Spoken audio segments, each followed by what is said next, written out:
કાયમ ઉજાગર છે ને એ જાગૃતિ માટેનો મેં 4 ચરણની જે વાત કરી એ પૂર્ણ કરીને મારા વાણીને વિરામ આપીશ. પહેલું મંદિર એટલે આપણું દેહ મંદિર. બાપ દેહને બરાબર દિવ્ય બનાવી રાખજો. એક દેહ મંદિર, બીજું દિવ્ય બનાવવાનું છે આપણું ઘર મંદિર.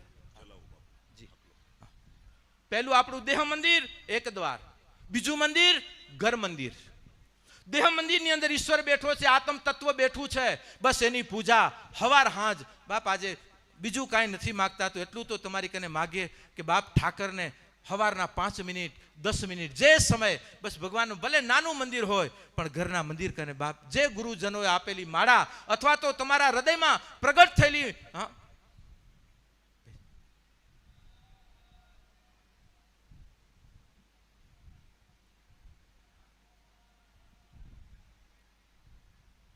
અથવા તો જે હૃદયમાં પ્રગટ થયેલો ભાવ હોય એ ભાવને સાથે રાખી સવાર યા તો સાંજ ઠાકર કને બેસજો બાપ. કે ઠાકરની સામે નથી બેસતા, તમે તમારા પોતા કને બેસો છો કે હું કોણ છું, મારી હું કોના બાપ. ખાલી મિનિટ 2 મિનિટ 5 મિનિટ બેસતા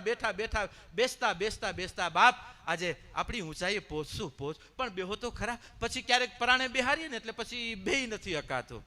માટે ઈશ્વર આગળ બેસો કે નહીં એનું હું નથી કહેતો, પણ પોતાની આગળ બેસો. 5 મિનિટ એકલા રાખો કે બસ પોતાને ઝાંખી શકું કે મારી ઈશ્વરે આપેલી મારી જવાબદારીમાં હું ક્યાંય ચૂક તો નથી કરતો.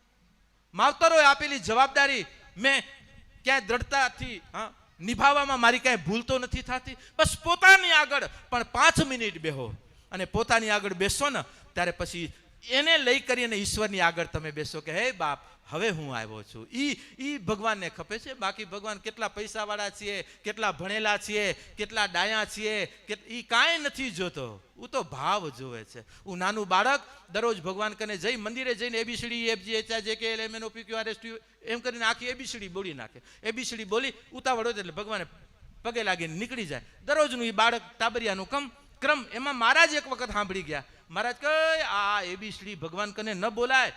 એ કે મહારાજ કેમ ન બોલાય?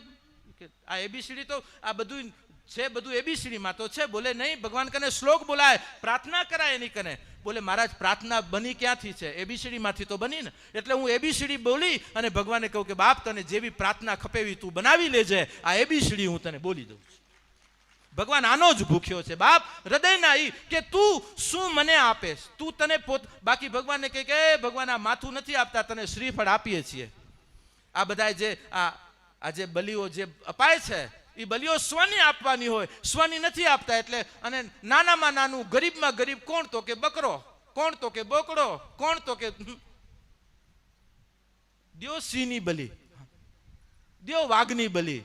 પેલી તમારી લઈ લે લેવા વાળાની, દેવા તો જાઓ બાપ. નબળા છે એની બલીઓ લેવાય છે, બાકી સબળની બલી નથી લેવાતી. એમ જે હૃદયથી અંદરથી જે નબળા થયા એની બાપ આજે વ્યક્તિઓ આજે સમાજોમાં પણ બલીઓ લેવાઈ જાય છે, બલીના બકરાઓ બની જતા હોય છે ઘણી વખત. પણ આજે સમાજની અંદર એટલું જરૂર કહું કે બલીના બકરાઓ ક્યારે બને છે? જ્યારે એવા કોઈ વ્યક્તિ જ્યારે એ ઉપાસનામાં એવી વિચારધારામાં હોય ત્યારે બીજાનું અહિત કરે છે. નહીતર બાપ મતભેદો હોય, બીજા તો બધું હોય. કારણ કે અહીંયા કને આપણા પક્ષે બે છે ને, વિરોધ પક્ષ ને સત્તા પક્ષ. અને સત્તા પક્ષ સામે વિરોધ પક્ષ મજબૂત હશે તો સત્તા પક્ષ જેટલા એક્ટિવ હશે, અને સત્તા પક્ષ એક્ટિવ બનાવવા માટે વિરોધ પક્ષે જો ને મોદી સાહેબને એટલે ઊંધી કોને પહોંચાડ્યા? આ વિરોધ પક્ષે જો આ ચાડા ન કર્યા હોતો અત્યારે આપણે વાયડું હોતા બધું. પણ હવે ભગવાનને પ્રાર્થના કરીએ 2024 આજે રામ શર્મા આચાર્યજીને યાદ કરીએ. એનું એક વચન છે કે 24મી સદી કા ઉજ્જવલ ભવિષ્ય એ આ સદી આવી રહી છે બાપ. અને એ સદીનું એક આમ જેને કહેવાય ને સત્યયુગનું આગમન થઈ ગયું છે. અવધમાં રામ આવી ગયા છે, ગોકુળમાં કાનો આવવાની તૈયાર. આપણે અવધમાં રામ આવી ગયા, કાશી વિશ્વનાથ એ મહાદેવના દ્વાર ખુલવાની તૈયારી છે, અને કાનો હમણાં જ પ્રગટ થવાની તૈયારી છે. આ બધી તૈયારીઓ છે બાપ. આજે આપણે એના સ્વાગત માટેની જે આપણી જવાબદારીઓ છે એ જવાબદારી આપણે નિભાવવાની છે, અને નિભાવતા રહીએ. આપણે હિન્દુત્વ સનાતનના નાતે છીએ. જ્યારે જ્યારે હાકલો રાષ્ટ્રની આવે ત્યારે એ રાષ્ટ્રની હાકલોમાં આપણી હાકલ ભળી જવી જોઈએ. આપણે ભલે નાની ફૂલ નહીં તો ફૂલની પાંખડી સ્વરૂપી રાષ્ટ્રભક્તિમાં પણ આપણા દાન અને આપણા ભોગ હોવા હોવા જોઈએ, એ જ આપણી ભક્તિની પૂર્તિ છે. બાકી એક ફૂલ કા ખिल जाना, उपवन का मधुमास नहीं है, बाहर गल का जगमग करना, भीतर का उजास नहीं है. એક ફૂલમાં ભૌતિકતાએથી તમે ખીલેલા હશો, આધ્યાત્મિકતાએથી નાદુરસ્ત હશો, તો પણ તમારા બગીચામાં વસંત નથી આવી. વસંત ત્યારે આવશે જ્યારે બધા બગીચાઓમાં ફૂલ ખીલેલા હશે, તમારું ભૌતિક જગત ખીલેલું હશે, તમારું આધ્યાત્મિક જગત ખીલેલું હશે, તમારું શૈક્ષણિક જગત ખીલેલું હશે અને તમારું આરોગ્ય જગત ખીલેલું હશે. ત્યારે સમજો કે વસંત છે અને એ વસંત કાયમ માટે સમાજમાં બની રહે એટલા માટે આ સંતો ફરી રહ્યા છે કે તમારા સમાજમાં વસંત બની રહે, વસંત બની રહે. અને આ બધા જ બગીચાઓમાં બધા જ ફૂલો ખીલેલા રહે. ધાર્મિક રીતે તમે ખીલેલા રહો, સામાજિક રીતે ખીલેલા રહો, શૈક્ષણિક રીતે પણ ખીલેલા રહો અને આરોગ્યવાન આરોગ્યની રીતે પણ તમે કાર્યશીલ ખીલેલા રહો. આ ચાર પાસાથી જ્યારે તમે ખીલેલા હશો ને ત્યારે કોઈ તમને મુરઝાવી નહીં શકે. બાપ, આ ચારમાંથી એકાદો કદાચ ડેમેજ થશે તો બીજા એને ડેમેજ થવા નહીં દે, પણ અત્યારે એક ડેમેજ થાય એટલે બીજું એને કેમ ડેમેજ વધારે કરવું, એની પાછળ જે લાગ્યા છે ને આમાંથી થોડાક બહાર આવવું બહુ જરૂરી છે. બાપ, આજે હું એક સંત નાતે, એક સમાજના એક વ્યક્તિત્વના નાતે હું કહું છું બાપ, સમાજના હિત માટે આજે આપણે આપણા અહમનો ત્યાગ કરવો એ મોટી બલિદાન છે બાપ, મોટું બલિદાન છે કે આપણે આપણા હુંનો, આપણે આપણા અહંકારનો ત્યાગ કરવો નથી થતો બાપ. અને અહંકારનો જ્યારે ત્યાગ થાય છે ને, આજે વિષ્ણુના ઉપાસકો જ્યારે બેઠા છીએ, જ્યારે ભૃગુ ઋષિએ ભગવાનને લાત મારી, ક્ષીરસાગરમાં સૂતેલા હતા અને ભૃગુએ જ્યારે લાત મારી અને લક્ષ્મીજીને દુઃખ લાગ્યું કે મારા ધણીને લાત મારી, તેદીથી માં બ્રાહ્મણોથી મોઢું ફેરવી ગઈ. માં મોઢું બ્રાહ્મણો કને ફેરવવાનું કારણ ત્યારથી નારાયણ અંગ ચરણ દબાવતી તેનું ઋષિ બ્રાહ્મણે આવીને જે થપાટ મારી અને પાછી પગ માર્યો નારાયણને અને છાતીમાં.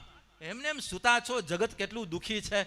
અને જ્યાં એનો પગ લાગ્યો એટલે ભગવાને એનો ચરણ પકડી લીધો કે બાપ તમારા પગને તો કાંઈ તકલીફ નહીં, મારું તો હૃદય, મારી છાતી કઠણ છે, તમારા પગ કોમળ છે ભૂદેવ, તમારા પગને કાંઈ તકલીફ નથી થઈ ને. આ નારાયણ છે બાપ, આ વિષ્ણુ છે. જ્યારે જબ ભૃગુને મારી લાત, નારાયણ કા ક્યાં ઘટ ગયા, જબ ભૃગુને મારી લાત.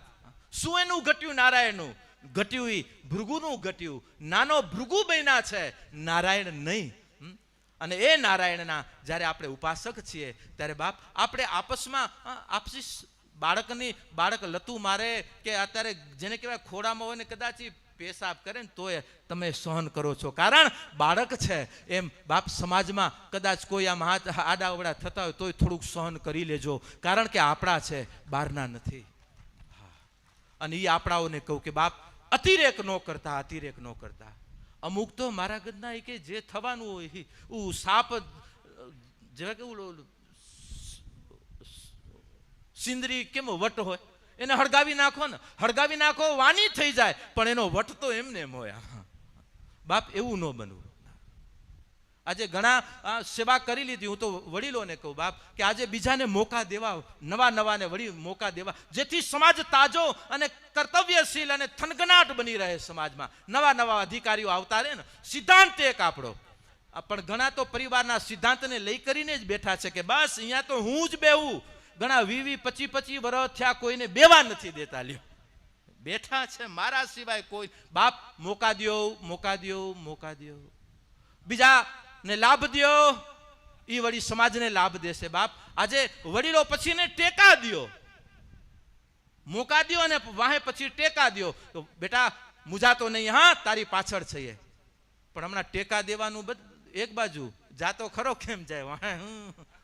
બાપ એનાથી દૂર રહેજો. કાનમાં કહું છું, મારો પરિવાર બેઠો છે ત્યારે મને બીજું કોઈ સ્વાર્થ નથી. હા વઢીને અમને શું લેવું છે, તમારું હતું એ તમને દઈ દીધું. બાપ અમારી પણ ફરજ છે કે મારો સમાજ જ્યારે દિવ્ય કાર્ય કરતો હોય એમાં અમારી પણ કાંક ભોગ હોવો જોઈએ. શાબ્દિક તો છે પણ કાંક આર્થિક ભોગ કાં અમારું છે, શું છે તમારું બાપ.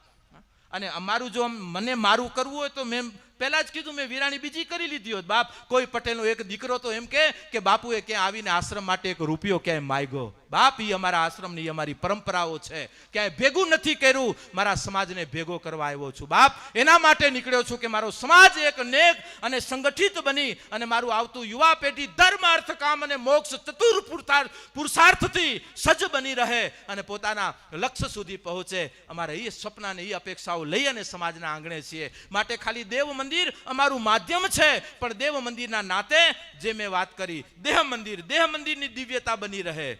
બીજું મંદિર ઘર મંદિર, એની દિવ્યતા માટે બધા નીકળ્યા છીએ. બાપ, દેહ મંદિરને દિવ્ય રાખજો. બીજું મંદિર બતાવ્યું ઘર મંદિર. ઘરે એ પણ આપણું મંદિર છે. ઘરની ભવ્યતા બનાવી રાખજો. હા, ઘર તો ઘર છે. બાપ, જગતના બાપને પણ વિચાર તો કરો, માવતરના ખોળા નિરાકાર તત્વને પણ આવવું પડે. હા, જગતનો બાપ જગત ગુરુ થઈને આવે, પણ છેલ્લે માની અગ્નિદા દેવા માટે બાપ શંકરાચાર્યને પણ આવવું પડે. કેવા નાતાઓ હશે આ પરમ સત્ય સાથે જોડાયેલા. એટલા માટે હું ઘણી વખત દ્રષ્ટાંત દેતો હોઉં કે બાપ, આજે કોઈ પણ વસ્તુનો એક છેડો તમારી સાથે છે તો બીજો તમારા ભેગો જ છે. એમ આપણા જીવનનું સત્ય, તમે ગ્રસ્તાશ્રમ છો, તમારા ગ્રસ્તાશ્રમનું સત્ય તમારી પાસે હશે તો પરમ સત્ય તમારા ભેગું હશે. બાપ, ભેગું ફરતું હશે. પણ તમારું ગ્રસ્તાશ્રમનું સત્ય, એ જ સત્યના તાના ઉપાસે, એ જ સત્યતાના સિદ્ધાંતે આપણે પરમ સત્ય કને બેસીએ છીએ. જ્યારે ગોર મહારાજ, તમે દક્ષિણમાં બેઠા છો, તમને ગોત્ર બોલાવે કે મહારાજ બોલે, તારું ગોત્ર શું? ગોત્ર બોલ. કોના નાતે તું ભગવાનની પૂજા કરવા માટે જઈ રહ્યો છો? બાપ, આપણે ઋષિના નાતે ત્યાં આપણું ગોત્ર બોલવું પડે. એમ આજે આપણે આપણી જે કાંઈ ઘડીઓ, જે કાંઈ અધિકારો મેળવી રહ્યા છીએ, માવતરો દ્વારા આપણને મળી રહ્યા છે. અને એ માવતરોની દિવ્યતા, એ માવતરોને કુખની ભવ્યતા બનાવી રાખવી એ આપણી ફરજ છે. બાપ, હા. અને આજે માવતરોએ આજે આપણને આટલે સુધી પહોંચાડ્યા, અને આજે એને ક્યાંક કદાચ અહીંયા સુધી એ ન પહોંચ્યા હોત ને આપણે પણ ન પહોંચાડ્યા હોત, કઈ દશા હોત. પણ આજે પોતાના કુલ ગૌરવતાને ક્યારે છોડવી નહીં. અને પરિવાર જેમાં બેઠા છો, જે માવતરોએ દીધા, અને માવતરોએ ભગવાને દીધા છે, તમે લઈને નથી આવ્યા. ભગવાનનું પહેલું સત્ય એટલે માવતરનો ખોડો છે. યાદ રાખજો બાપ. જગતનો બાપ પણ ભગવાન કૃષ્ણચંદ્ર ગોકુળ, મથુરા બધું જ કાર્ય પૂરું કરીને જ્યારે દ્વારકા આવી ગયા, હાજ પડે ને કાનો રડતો, હાજ પડે ને રોતો. ઉદ્ધવજીએ કીધું, એ બાપ, હે કૃષ્ણ, શા માટે આ સાંજ પડે ને શું કરવા બાપ તમે રડી રહ્યા છો? આ તારી આંખના આંસુ મારાથી નથી જોવાતા કૃષ્ણ.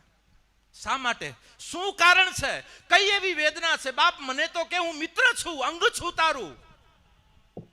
ત્યારે ઉદ્ધવજીને કહે છે, હે ઉધા, મને માં જશોદા યાદ આવે, મને માં દેવકી સાંભળે. હાજ પડે મને મારો બાપ યાદ આવે. વિચાર તો કરો, જગતનો તાત એમ કેતો હોય કે હાજ હવાર મને મારી માં યાદ આવે એટલે રડી રહ્યો છું. ઓધા, મને બાકી પીડા નથી, મને દુઃખ નથી. જગતના તાતને જો આ સ્વરૂપો પ્રત્યે આટલો આદર હોય તો તમે અને હું કોણ?